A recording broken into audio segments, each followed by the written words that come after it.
పశ్చిమ గోదావరి జిల్లా ఆకివీడిలో హిందూ ధార్మిక సంఘాల ఆధ్వర్యంలో భారీ ర్యాలీ నిర్వహించారు.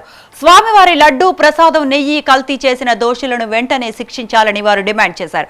ఆకివీడు మాదివాడ వెంకటేశ్వర స్వామి ఆలయం నుండి గాంధీ బొమ్మ సెంటర్ వరకు ర్యాలీ నిర్వహించారు.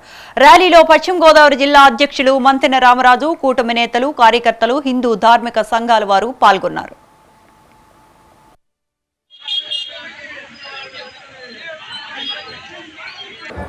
ఏడుకొండల స్వామివారి యొక్క పెద్ద తిరుపతిలో ఏదైతే లడ్డూ ప్రసాదంలో వారు మాంసాహారాల నుంచి తీసినటువంటి కొవ్వు పదార్థాన్ని వాడి అపవిత్రం చేసినటువంటి గత ప్రభుత్వం వైఎస్ జగన్మోహన్ రెడ్డి గారు నిరసనగా ఈరోజు అంటే మనందరం కూడా ఈరోజు ఆలోచించాలా. ఒక పక్కన ఆ టెంపుల్కి ఉన్నటువంటి వనరులు కానీ ఆ స్వామివారిని నమ్మి ఎంతో భక్తి శ్రద్ధలతో పూజించేటువంటి వారు ఉన్నారు.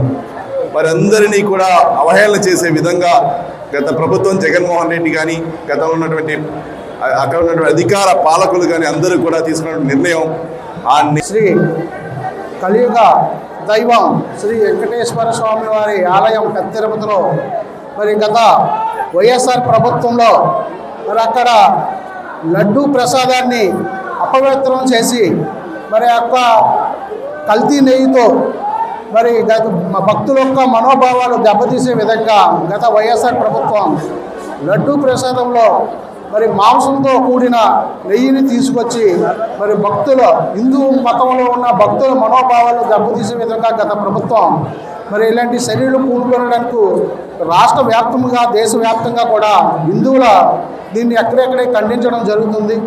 ఎందుకంటే మన రాష్ట్రంలో కలియుగ దైవమైన శ్రీ వెంకటేశ్వర స్వామి వారు ప్రత్యక్ష దైవం భక్తుల యొక్క మనోభావాలని మరి పరిగణలోకి తీసుకోకుండా వారి యొక్క మరి వైఎస్ఆర్ పార్టీ మరి అధినాయకుడు మాజీ ముఖ్యమంత్రి జగన్మోహన్ రెడ్డి అలాగే అప్పుడు ఆనాటి మరి యొక్క తిరుమల